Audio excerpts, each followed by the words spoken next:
황의성 씨라는 사람이 성령이 계시네, 할렐루야 내게 계시네 라는 간증집을 출판하였습니다.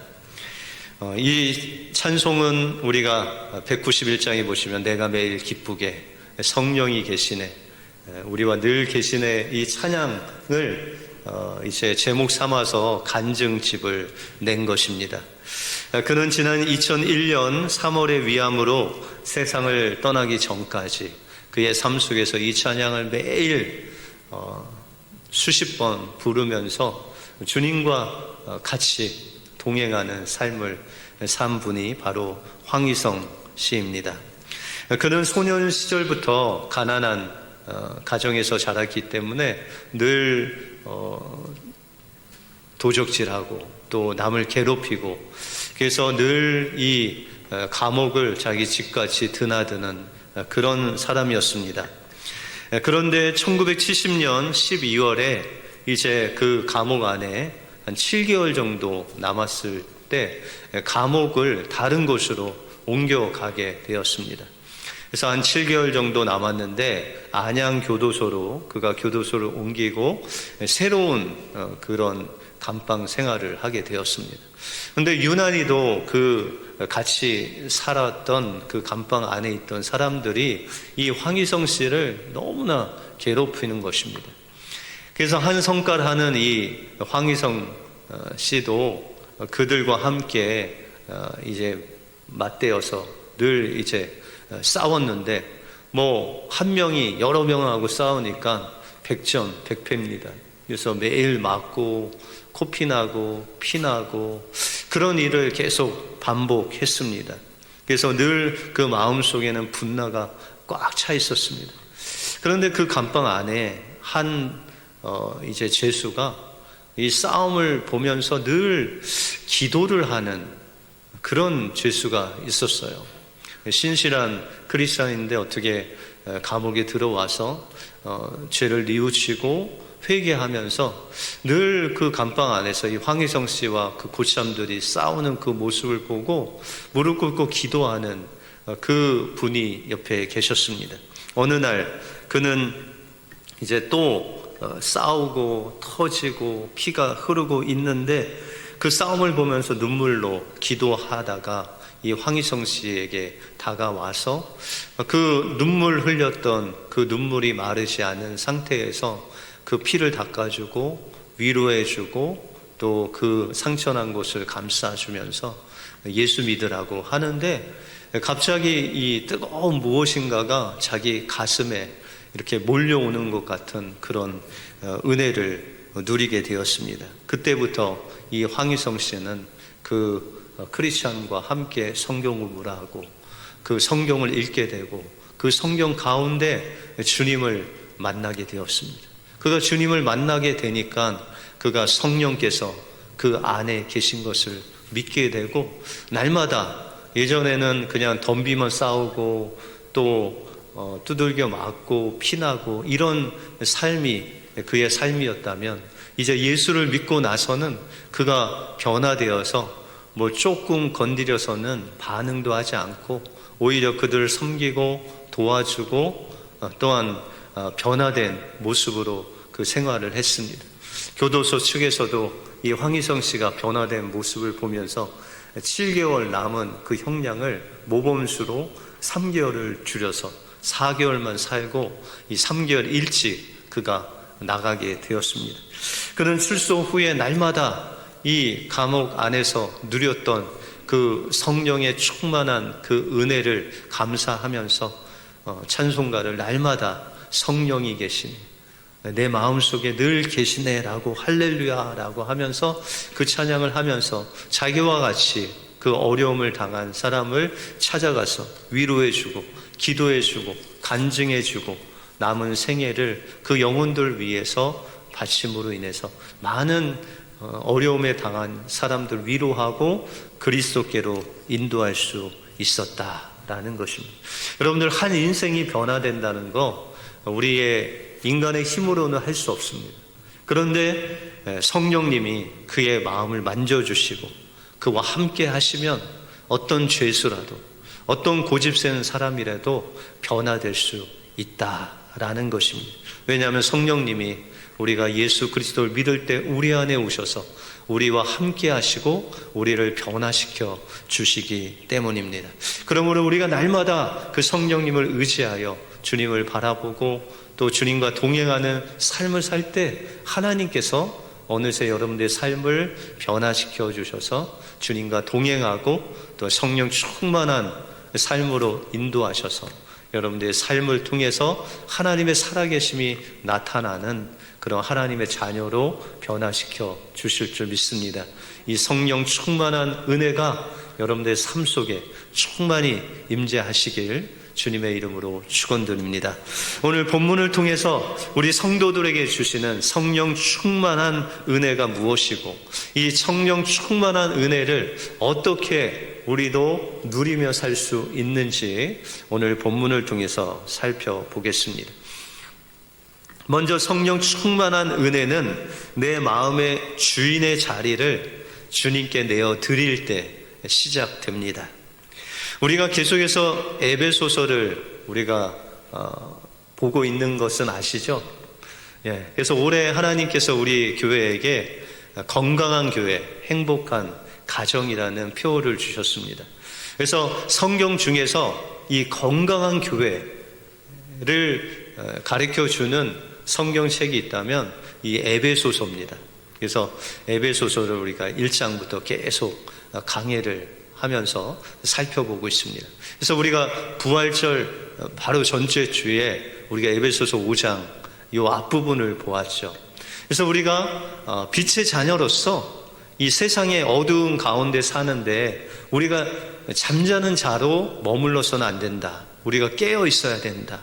그리고 빛의 자녀로서 빛을 발하는 삶을 살아야 된다고 말씀드렸습니다.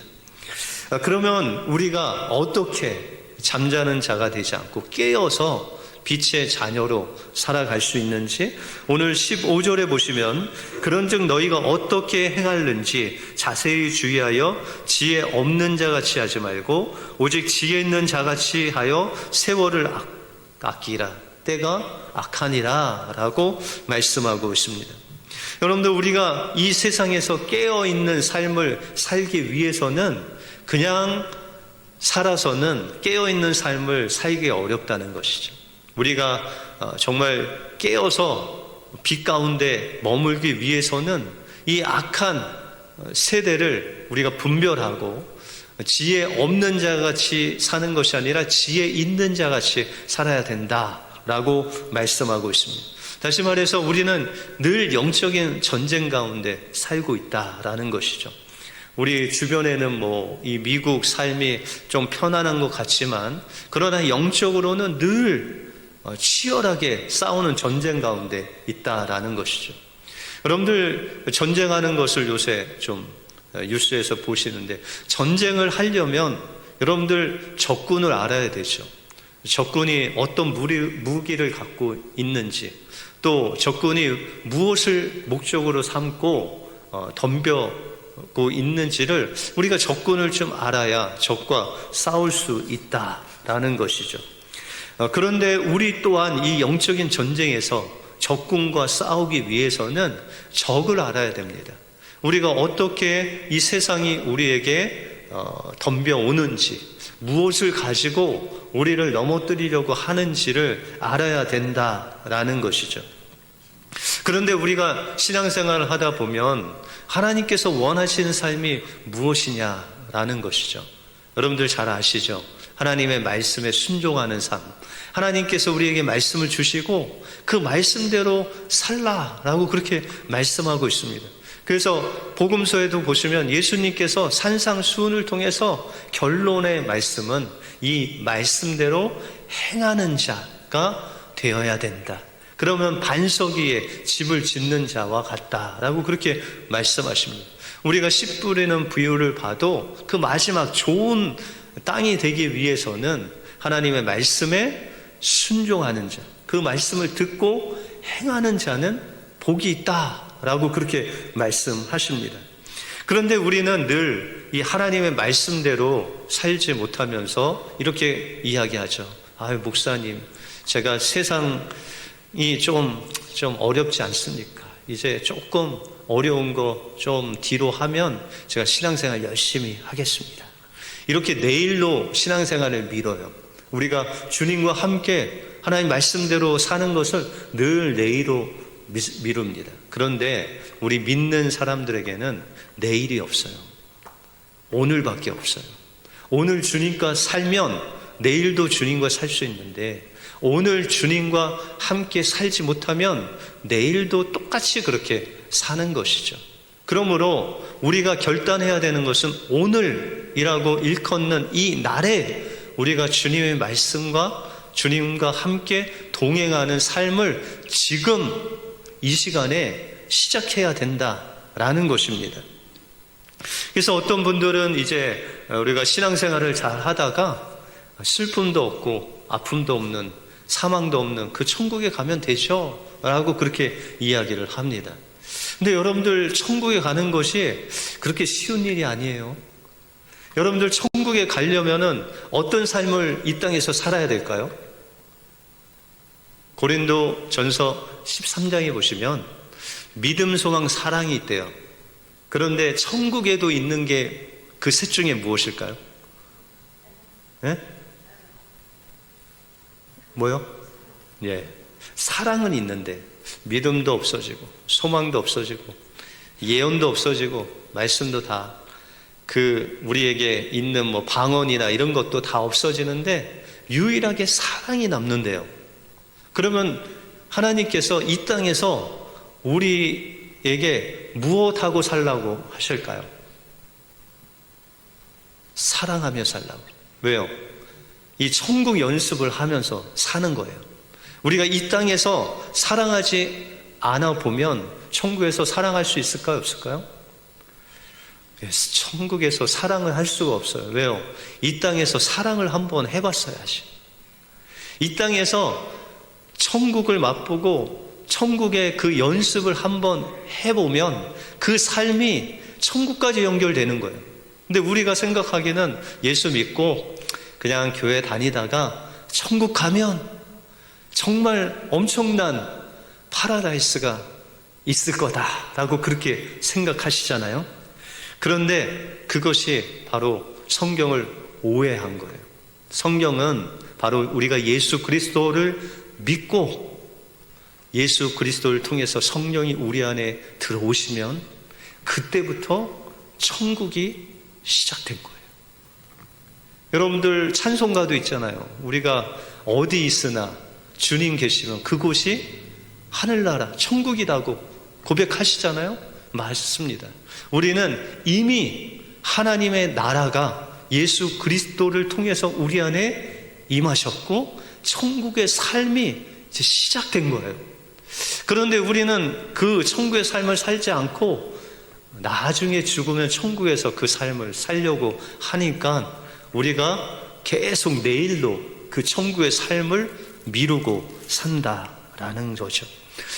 그래서 오늘 사도 바울이 이 땅에서 너희가 천국의 삶을 어떻게 살 것을 말해주고 있어요. 여러분들 17절에 보시면 그러므로 어리석은 자가 되지 말고 오직 주의 뜻이 무엇인가 이해하라 라고 그렇게 말씀하고 있어요. 계속해서 예수님도 주의 뜻대로 행하는 자가 하나님이 원하시는 자라라고 말씀하시죠. 그러면 지혜 없는 자가 되지 말고 지혜 있는 자가 되어서 하나님의 뜻이 무엇인가를 이해하라라고 그렇게 말씀하세요. 여러분들, 지난주에 엠마오로 가던 두 제자들이 부활하신 예수님을 알지 못했잖아요. 그래서 예수님이 그들에게 행하신 것이 뭐죠? 구약의 율법과 선지서를 통해서 예수님이 왜 고난을 받으셔야 되는지, 왜 십자가에 죽으셔야 되는지, 왜 부활하셔야 되는지를 설명해 주셨다.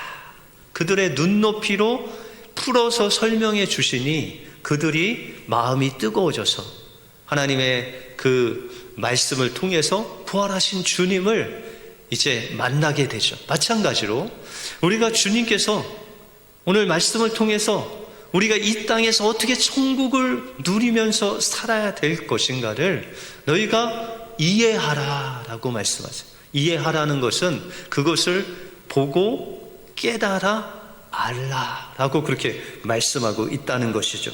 그러면 우리가 이 땅에서 천국의 삶을 어떻게 살 것인가를 친절하게 말씀하고 있어요. 18절에 보시면 술 취하지 말라. 이는 방탕한 것이니 오직 성령으로 충만함을 받으라 라고 말씀하고 있습니다. 세상 사람들은 어디에 취해 살아요? 술에 취하여 사는데 하나님의 사람들은 무엇에 충만함을 받아야 돼요? 성령 충만함을 받을 때 그곳이 바로 천국의 삶이 시작되는 시작점이다 라고 그렇게 말씀하고 있다는 것이죠. 여러분들 미국에서 술 취한 분 보셨어요? 술 취한 분. 저는 한국에서는 좀 본 것 같은데 미국에서는 그렇게 많이는 안 본 것 같아요. 그런데 여러분들 술 취한 사람 딱 보면 저 사람이 술 취했는지 안 취했는지 어떻게 아세요? 술 취한 사람하고 말을 좀 해보시면 금방 알아요. 이 혀가 꼬여 있어요. 그래서 말을 해도 뭐 그냥 혀가 꼬인 말을 해요. 그리고 그 사람들 이렇게 걸음걸이를 보면 그냥 자기는 곧장 걷는다고 하는데 그냥 비틀비틀 걸어요. 이 술 취한 사람의 특징이죠. 그리고 술 취한 사람은 술이 인도하는 대로 말하고 술이 인도하는 대로 행동하고 술이 인도하는 대로 가죠. 그래서 저 사람은 술 취한 사람이다. 우리가 분명히 알 수 있어요. 그러면 여러분들 성령 충만한 사람은 어떨까요? 성령 충만한 사람은 좀 보면은 알 수 있을까요? 없을까요? 무엇을 보고 알 수 있을까요? 말하는 거 보면 저 사람이 예전에 저런 말을 할 사람이 아닌데 저렇게 은혜로운 말을 하네. 저 사람이 조금 바뀌었어. 저 사람이 행동하는 거 보니까 예전에는 뭐 물질이 있어도 저렇게 남을 도와주지 않았는데 이번에 우크라이나 구제헌금 한다는데 저 사람 구제헌금을 또 저렇게 하시네. 뭐 좀 이상해졌어요. 여러분들 성령 충만한 사람은요, 말하는 거, 행동하는 거, 그가 무엇인가에 이끌려 사는 것 같아요. 누구에 의해서? 성령에 이끌려서 저 사람이 아니라 성령께서 막 인도하시는 것이 보이는 거죠. 그게 성령 충만한 사람의 특징이다라고 말할 수 있다라는 것이죠.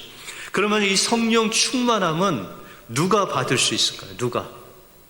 우리가 보통 오해를 하죠. 성령 충만하면 확 방언하고 막 뜨거워져 갖고 막 그 가정을 다 버리고 나가서 뭐 전도하고 이러는 사람을 가리켜 성령 충만한 사람으로 여러분들 잘못 이 인식을 하고 계십니다. 여러분들 성령 충만함은요, 여러분들 예수 믿고 구원 받으셨죠? 그러면 성령 세례 받은 사람이에요. 여러분들은 이 성령 세례라는 것은 거듭났다. 내가 구원 받으면 그걸 다른 말로 성령 세례를 받았다 그래요.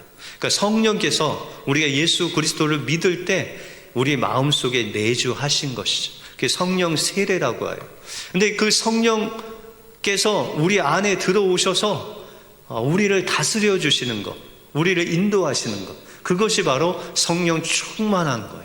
그러니까 성령 세례는 한 번 성령이 오시는 거고, 한 번 오신 그 성령께서 우리의 삶을 다스리시고 인도하시는 그 성령을 가리켜 성령 충만이라고 해요. 그러면 성령 충만은 누가 받는 거예요? 성령 세례 받은 여러분들이 매일매일 삶 속에서 성령 충만을 받는 거예요. 그런데 우리가 왜 성령 충만하지 못할까요?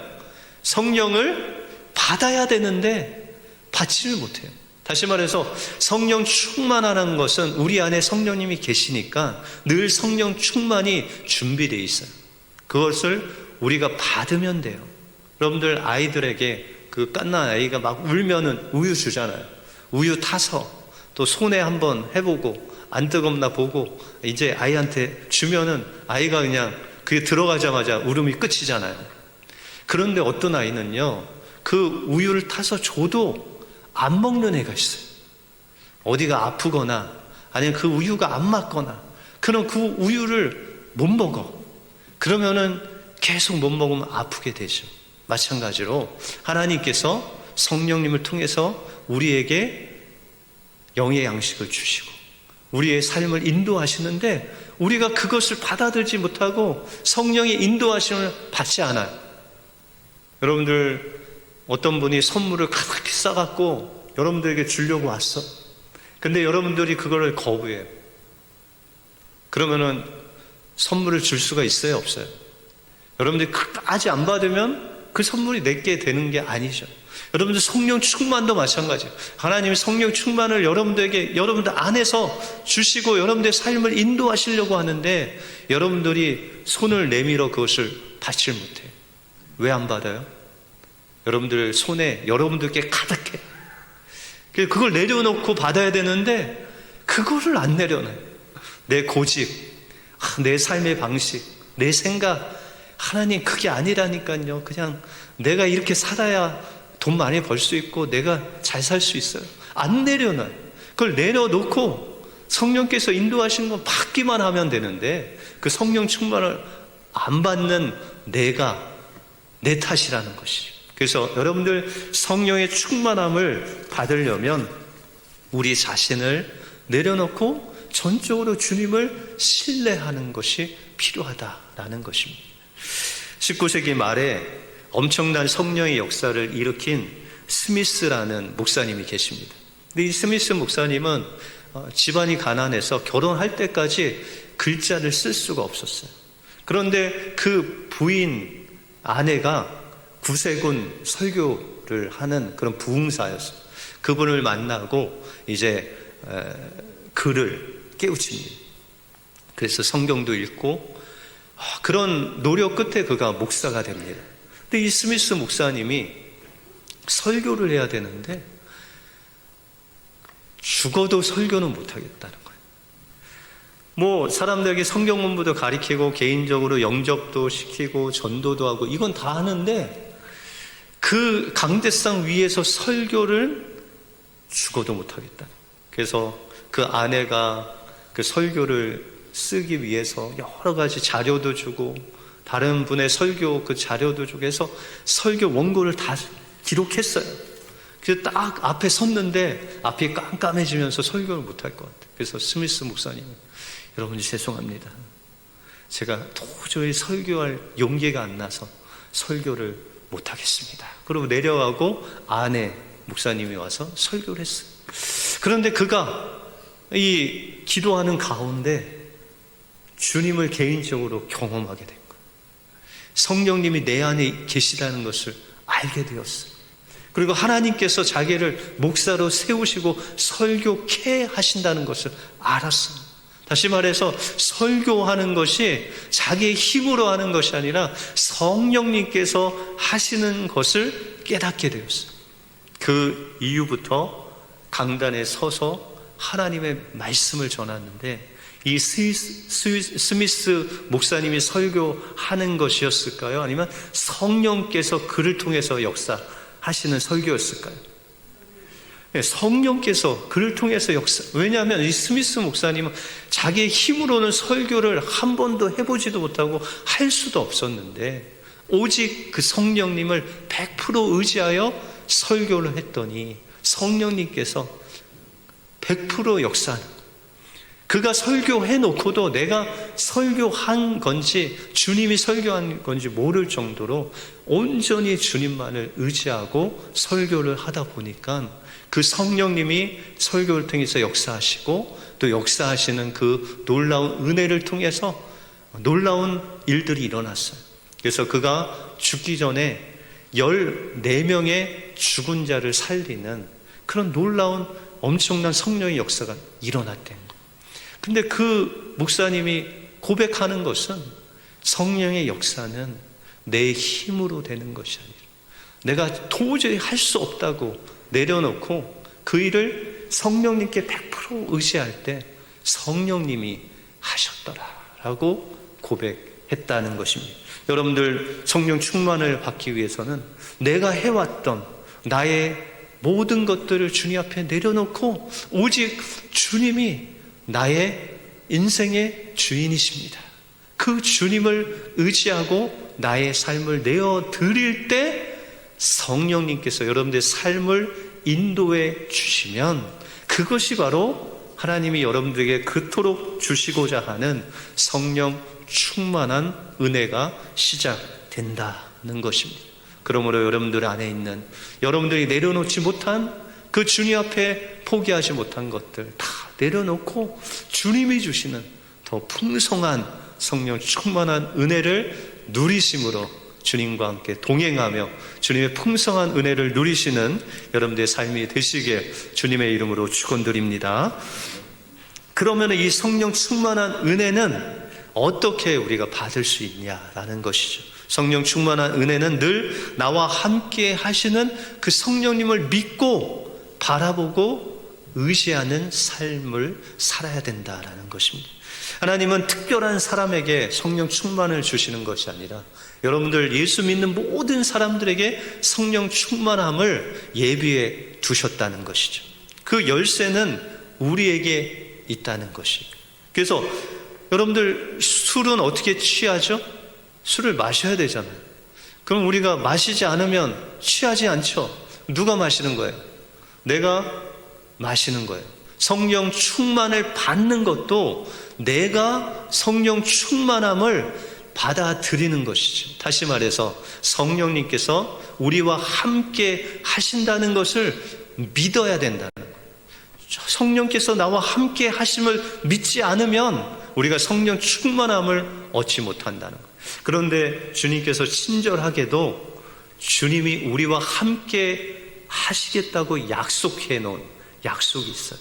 마태복음 28장 20절에 보시면 볼지어다 내가 세상 끝날까지 너희와 항상 함께 하리라 라고 약속해 주셨다는 거예요. 그 말씀을 우리가 믿고 그 주님과 동행하면 여러분들의 믿음을 통해서 주님이 여러분들의 삶 속에 인도하시는 것, 성령 충만함으로 인도하신다라는 것이죠. 나의 하루는 4시 30분에 시작된다라는 책을 써서 베스트셀러가 된 김유진이라는 변호사님이 계십니다. 근데 그가 초등학교 1학년 때 뉴질랜드로 이민을 갔어요. 근데 이 뉴질랜드로 갔는데 뭐 사람들은 야, 너 그 이민 가서 좋겠다라고 하지만 이 김유진 변호사는 어렸을 때 초등학교 때 가보니까 영어도 안 돼.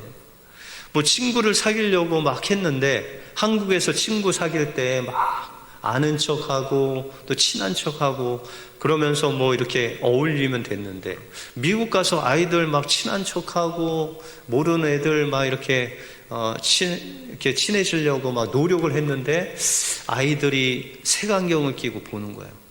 제가 약간 이상한가? 그러면서 오히려 막 따돌림을 당하고 그랬다는 거죠. 영어도 못해요. 친구도 못 사귀어요. 근데 부모님이 얼마 안 있어서 이 한국에도 공장이 있었는데 한국 공장 돌보시겠다고 이 한국으로 가버렸어요. 그러면 이 딸도 데리고 가야 되잖아요. 근데 이 딸을 데리고 가지 않고 이 전도사님 댁에 홈스테이를 맡기고 그냥 가버렸어요. 그러니까 이 김유진 변호사가 어렸을 때 너무 외로운 거예요. 친구도 없죠. 부모님도 없죠. 그런데 그 전도사님 가정에서 매일 새벽마다 이 아이를 새벽 예배 데리고 가고 힘들고 외롭다고 하면 늘 기도해주고 또한 잘 그렇게 보살펴줬어요. 그래서 이 변호사님의 기도 제목은 주님, 저 외롭지 않게 이곳에서 정말 외롭지 않게 해달라고 기도를 했어요.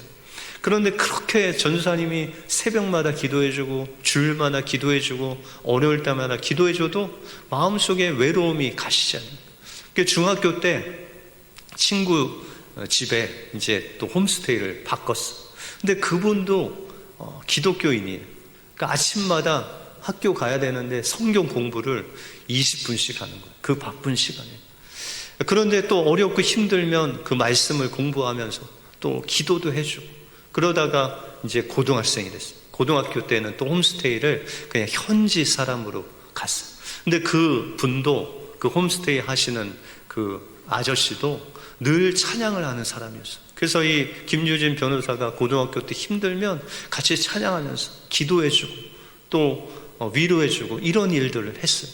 그러나 늘 고등학교 때까지 그 마음속에 외로움이 없어지지 않는 거예요. 이제 대학을 갔더니 기숙사 생활하니까 너무 자유로워졌어요. 그럼에도 불구하고 이 외로움이 계속 쌓이면서 좋은 대학 또 좋은 학점을 맞아서 취업을 해야 된다는 스트레스까지 막 쌓이게 되었습니다. 그런데 이제 이 대학교 때 겨울방학이 좀 짧지 않습니까? 뉴질랜드도 한 2주 정도 하는데 이 김유진 변호사가 대학생 때 아이들과 이제 뭐 겨울방학 때 여행도 가고 하는데 그때는 좀 그런 여비도 별로 없고 뭐 2주 동안 어디 나가서 있을 때도 없고 그래서 있는데 학교에서 이 건물을 좀 관리해주면 기숙사에서 있을 수 있도록 다 공짜로 먹여주고 재워준다라는 광고를 보고 가서 이제 일을 시작하게 됐어요. 그 일은 이제 저녁에 전기 켜 있는데 끄고 물 틀어 있는 거 잠그고 관리하는 데예요. 그런데 예전에는 그래도 외롭다 해도 주변에 사람들이 좀 있었는데 그때는 다 이제 방학이라고 가버리고 사람도 없고 아무도 없는 그 상황에서 이제 전에 없었던 불안과 또한 두려움까지 몰려오게 되었어요. 그래서 처음으로 기숙사에서 하나님께 하소연을 하게 됐어요. 하나님, 제가 초등학교 때부터 지금까지 이 외로운 길에 살면서 누구 하나 뭐 남에게 피해 주지 않고 또 욕심도 없고 단지 하나님께 외로움 하나 없애달라고 그렇게 기도했는데 하나님 외로움 없어주시는 게 그렇게 어려우셨어요. 아니 왜 그 기도를 들어주시지 않고 이렇게 외롭고 쓸쓸하고 두려움이 있게 그렇게 하세요 라고 기도를 하는데 갑자기 마음속에서 성령님이 무엇인가 이야기하는 그 이야기를 듣게 되었어요. 그러면서 그 성령님이 생각나게 하시는데 초등학교 때 그 홈스테이 하시는 그 전도사님 통해서 너 맨날 예배하고 기도하고 너 외로울 때 내가 그 사람을 보내줘서 너 외롭지 않게 기도하게 했다. 너 중학교 때 그 친구 어머니를 통해서 성경 공부하게 하고 기도해 줬잖니. 너 고등학교 때 그 홈스테이 그 사람 내가 보낸 거다. 너 어렵고 외로울 때 같이 찬양하고 너 외롭지 않도록 내가 보낸 거야. 그렇게 말씀하시는데 이 김유진 변호사가 마음에 그러면 주님 그때도 저와 함께 하셨어요? 그때 그 기도를 나 들어주시고 응답하고 계셨어요? 그러고 나니까 그 혼자 있는 게 아니라 그 자리에 주님이 함께 계심이 믿어지더래요.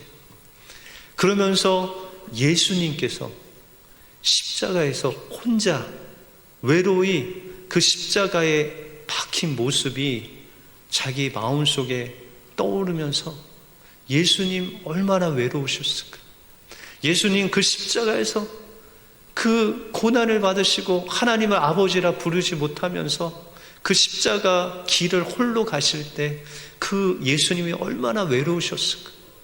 그리고 그 길 가는 예수님이 십자가에서 죽어가는 그 모습을 보시면서 하나님은 얼마나 또 마음이 아프셨을까? 그 마음이 막 느껴지면서 통곡을 하면서 주님 앞에 기도를 하는데 하나님께서 그렇게 말씀하시더래요.